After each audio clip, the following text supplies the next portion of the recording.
Hello, folks. So, welcome back to our recorded lectures for History 237 Vikings. And I just wanted to let you know that this is actually going to be our only recorded lecture for this week. I wasn't able to put together the gender one to my satisfaction, so we will do those readings. Part of the problem was that a lot of what I found about women was duplicating what we'd already done. But we'll do the documents at the Zoom session. We will just stick with only this, however, for a recorded lecture for this week. All right, so this is moving on completely now from our look at the Scandinavian context of the Viking Age. We are going back to the present briefly to talk about some of the ways in which the Vikings are misappropriated in the modern day.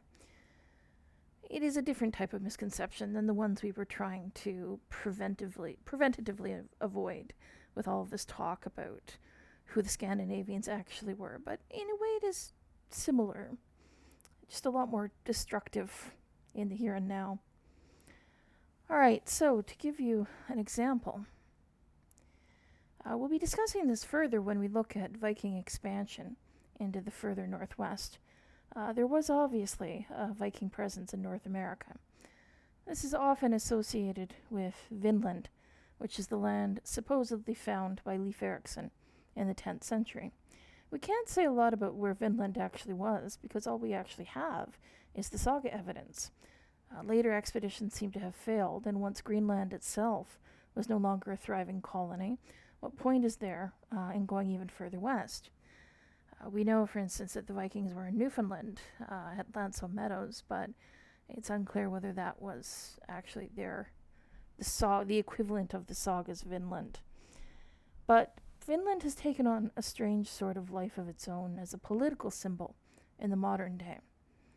So there was a double murder in Portland, Oregon in 2017, where the accused murderer also posted "Hail Vinland, Hail Victory" on his Facebook prior to the killings.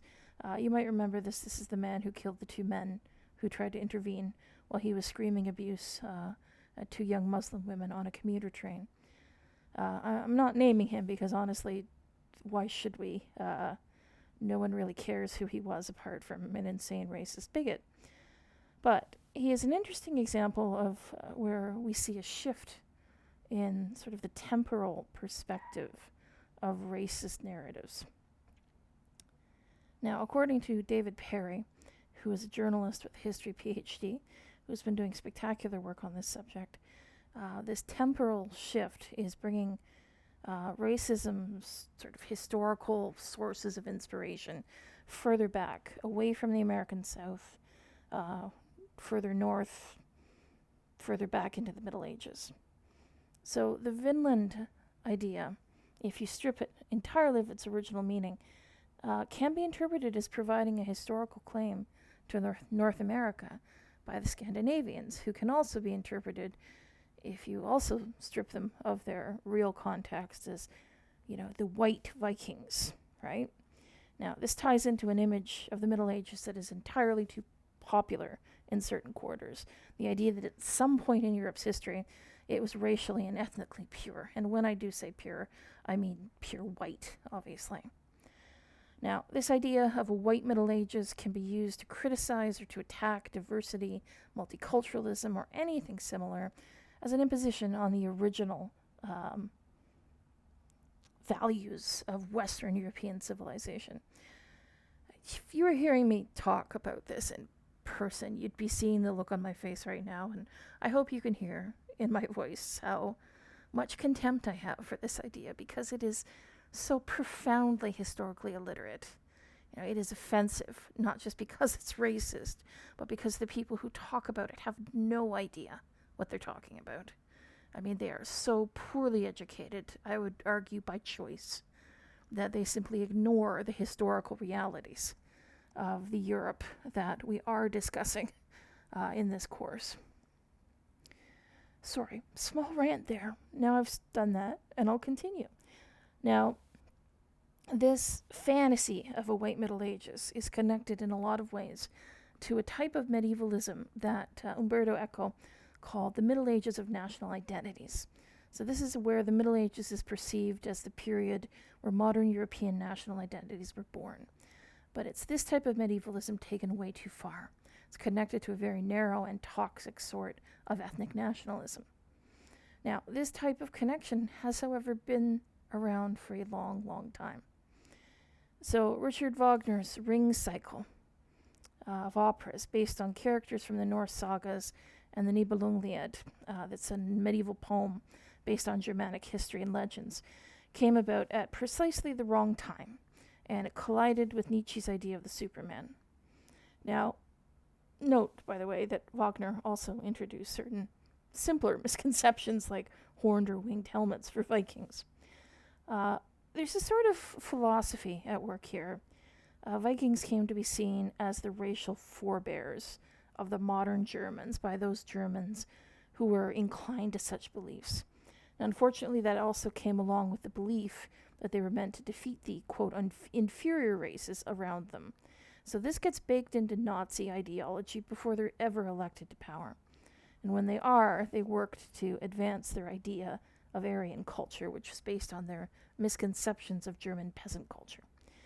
Wagner as well, the Vikings, Old Norse mythology, all of these sort of blend together into a toxic stew.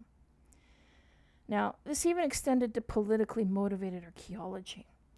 Hedeby, for instance, was excavated in the 1930s. That's one of the famous trading outposts. But it was excavated by German archaeologists who wanted to emphasize the German connection to the people of Scandinavia. Now, local Nazi groups during the period also made use of the Viking connection. The Norwegian Nazi Party, for example, used a medieval barrow cemetery as a backdrop for their political rallies between 1935 and 1944, and they said it was a way to connect with the people who carried the name of Norway around the world. Now, why the Vikings? I mean, they're stereotypically blue-eyed, fair-haired, burly types, the perfect Aryan ideal. Himmler, who was particularly into this stuff, wanted the SS to resemble an order of Nordic knights. They used the thunderbolt symbol in order to suggest a connection to Thor. Now, were all Nazis crazy on the subject of the Vikings? Of course not. Not all Nazis had this fixation on the glories of the Aryan past, period. But it does contribute to the overarching framework of Nazi ideology. It weaponizes it, you might say. So it's there to be used by later groups. Speaking of those later groups, the Viking youth were founded in 1952 in Germany. They are considered by some scholars to be the successor of the Hitler Youth.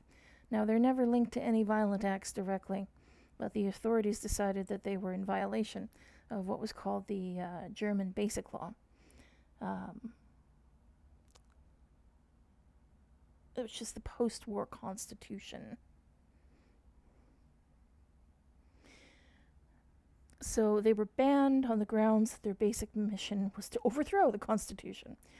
Now, they did believe in the need to create a national socialist state, complete with forcing Jews to wear yellow stars once more, and they engaged in paramilitary training. So probably this was a fair accusation. Now, were they particularly Viking-ish? Of course not, but the suggested connection is still there in the name. And the Scandinavian elements are part of a general pan-Aryanism. There were numerous other groups in the second half of the 20th century that made use of Viking symbols and elements, both in Europe and in North America. Even the modern American National Socialist movement has a Viking youth corps that recruits youngsters aged 14 to 17 of, quote, pure European descent to teach them military skills and the history of the white race. Now, it's actually interesting. In Scandinavia, after World War II, there was a real sort of anti-Viking mood because the Viking age was seen to have been co-opted by the Nazis and wrecked to a degree. You can empathize with them, I think. But it does mean that the extreme rights affection for pseudo-Viking nostalgia does tend to be seen most clearly outside of Scandinavia. There were still homegrown groups, but they weren't as significant as you might expect. Now, certain symbology used by the Nazis to emphasize Scandinavian connections has also survived and is being used amongst latter-day neo-Nazi groups. This includes the Sonnenrad, which is the symbol on the shield in the middle, the black sun. It appears not only in Old Norse but also Celtic cultures. It's kind of related to the swastika and the Celtic cross. The Nazis also used the Othala rune, which is just kind of behind the white flag there on the larger flag. And that's a rune that sort of talks about, it's kind of a reference to patrimony, to the land that you inherit. And he's not really surprised that it's kind of blended with the American flag there. Possibly blended with the Confederate flag, rather. Now, there are plenty of other examples, but in all of these cases, there are non-racist uses of these symbols, so you always have to be aware there's a double context. That does not mean that people feel comfortable, even if they are non-racist. For instance, neo-pagans who worship Odin, they don't feel comfortable wearing their symbols anywhere because they're assumed to be white supremacists so often by so many people. I know a lot of people with cultural connections to Scandinavia who are very upset by that, quite rightfully so. I mean, these things don't belong to white supremacists, and the question is, how do you ever reclaim them once they've been tarred with this? Now, I want to look kind of at a sort of a side note here. People have ever heard of Viking metal. It's a particular subgenre of music inspired by the Middle Ages, and specifically medieval Scandinavia. It's interesting, a lot of the contemporary musicians who work in Viking metal are interested in pre-Christian belief and tradition more so. There's folk and there's pagan metal, but Viking metal specifically draws on Norse mythology. It's sometimes hard to define what it is and isn't, just because of all of these overlapping subgenres. I'll just read you a quick quote here. Viking metal, the words conjure a certain ring to them, like iron striking steel or a hammer on anvil amid the mist of sand. They render vivid images with which to conjure. Musically, too, it appears a perfectly balanced equation, a marriage of might and majesty, a quickening of the pulse and a stirring of the blood. That's a quote from a music critic, Greg Moffat from Decibel magazine. Now, Viking metal tends to be anti-establishment, particularly anti-religious establishment, inspired by the Eddas and by the 19th century Viking revival. There are a number of bands, Bathory, which was maybe the first Viking metal band. They had albums entitled things like Blood, Fire, Death, which had a song by the same name and another song called A Good Day to Die. They're full of Viking themes. Their second album was called Hammerheart. Now, they were joined by other bands, including Amon Amarth, which is interesting because their name is from the Sindarin name for Mount Doom in Tolkien's Middle-earth. And you will note a lot of Tolkien references in Viking metal bands. Now, Johan Hegg, who is Amon Amarth's frontman, said, quote, "The Vikings viewed man as a being with all his faults, but also with all the fantastic things man can accomplish. That's inspired me to review my own life at certain points." And he goes on to say, even though you had different classes of people, leaders, warriors, farmers, people took care of each other. The leaders didn't take everything from them. The taxes were moderate. But as soon as Christianity came in, they assumed divine right. So again, there's an anti-Christian sentiment at work in Viking metal. And most normal Viking metal bands, and by that I mean non-extremist, have strongly idealistic views of medieval Scandinavians. In their music, life is a battle or a struggle. It's sort of an escape from, Scandinavians today have a very high standard of living, right? But it's very settled, it's very peaceable. There's a yearning perhaps to break away from that, to find something a little bit more primal. But unfortunately, as can only be expected given everything I've been talking about today, Viking metal developed some less savory offshoots.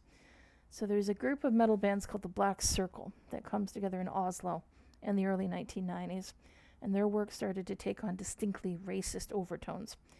Some of them openly professed neo-Nazi ideology, and they denounced Judaism and Christianity in favor of Scandinavian neo-paganism. They said that foreign religions had subjugated the pure Viking warriors. And some music critics call this National Socialist black metal. Now, leading figure in these bands was Varg Vikernes. He called himself Count Grishnak, again after an orc from Tolkien. He named his band Burzum, after a word from Tolkien meaning darkness.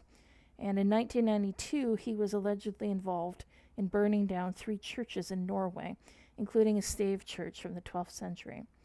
He was found guilty on some counts, not on all. He claimed that he hadn't burned them himself, and then later said that he did.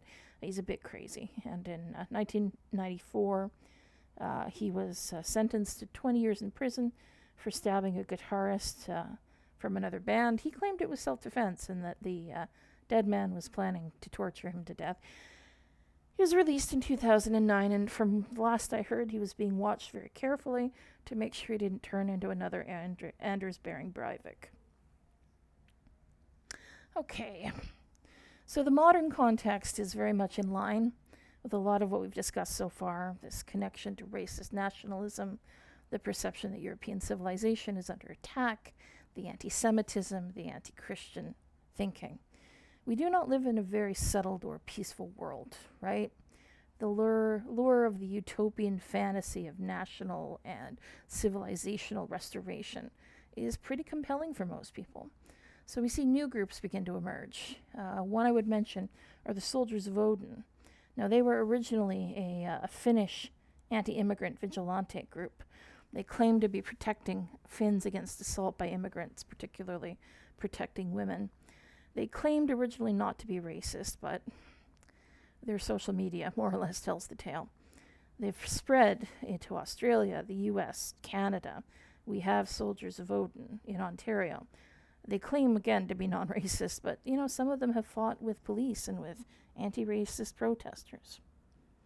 Now, we also see symbolism evoking connections with medieval Scandinavia in images from various alt-right rallies. So this includes Charlottesville, where Heather Heyer was killed, run over. So symbols that we see include the Valknut, the Knot of the Slain, which is a rune that signifies your willingness to give your life to Odin in battle. More runic letters, Thor's hammer, even the Raven banner, which originally represented the Viking kingdom of Jorvik. There's a serious pushback lately from people like reenactors or people who are just fond of their Scandinavian heritage against these associations. There was a Swedish grad student who went undercover with the alt-right for much of 2017 to find out more about how they grew, and amongst many other discoveries, attended gatherings where he drank mead and prayed to Odin. Some people who embrace this stuff go quite far. It's probably best seen as a spectrum, really. Now I'm going to refer you to a book. It's called Medievalism, Politics, and Mass Media by Andrew B.R. Elliott. Now, his argument is the Middle Ages are used as what he calls a surprise player. So they sort of are created or recreated within mass media to become a site of identity, a point of identification, or an ideological weapon that's then reused in different media. And he breaks this down into 3 stages. So first of all, historical expropriation. So when medieval idea is evoked, either in concrete forms, so like a statue, or as a symbol, it is repeated and retransmitted, so intercultural retransmission. And Eliot says this flattens out the original meaning, and it allows it to be repurposed with new meanings that may be totally unrelated. So it's being stripped of its original context. And then we have ideological modification. So this stripped down symbol is joined to a modern ideology. It's sort of grafted onto present concerns. He goes on to point out that it's so much easier to do that today because of the role of mass media. High literacy and the rise of the internet has allowed people to study things that once upon a time were things that you had to be in a university classroom to study. You no longer have to be taking HI 237 to learn about the Vikings. History is not just an academic discipline anymore. It's a hobby. It's a pastime. It's something to be played with online. Eliot calls it tapestyle history, because he says people can draw ideas from the past at random and shape them into whatever form they need them to be. Now, when I first started writing about this stuff, very few people were talking about it. Obviously, the last 10 years, that has changed because it has become so much of a bigger concern in our wonderful post-Trump era of fake news and, right-wing, I don't even know what to put it. I mean, the threat of right-wing terrorism, for instance, extremist right-wing terrorism, is probably the biggest one right now in the States, at least. A little bit less so here, but even so, we're not immune to it. I don't know, the thing we have to keep in mind is that fake history can work in the other direction, too.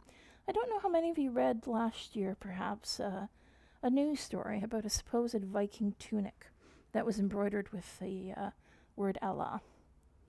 Now, long story short, it was based on some rather flimsy supposition and made some serious historical errors, but it was seized on by people who wanted to say, okay, yeah, here's a Viking with an Islamic tunic as a way of combating the alt-right's take on the Vikings. And a number of people did that gleefully. But we can't stoop to that. I mean, if we weaponize history in a careless way in order to fight the people who are weaponizing history in a careless way, what's going to be left of the actual discipline that we're supposed to be pursuing? So I'm going to be very interested to hear your thoughts on this topic at the Zoom session. Apologies if I got a little bit impassioned. For obvious reasons, this is a topic that's very near and dear to my heart, and it's the reason why you're doing an editorial on it for your first assignment. Okay, folks, thanks very much, and I will talk to you next week.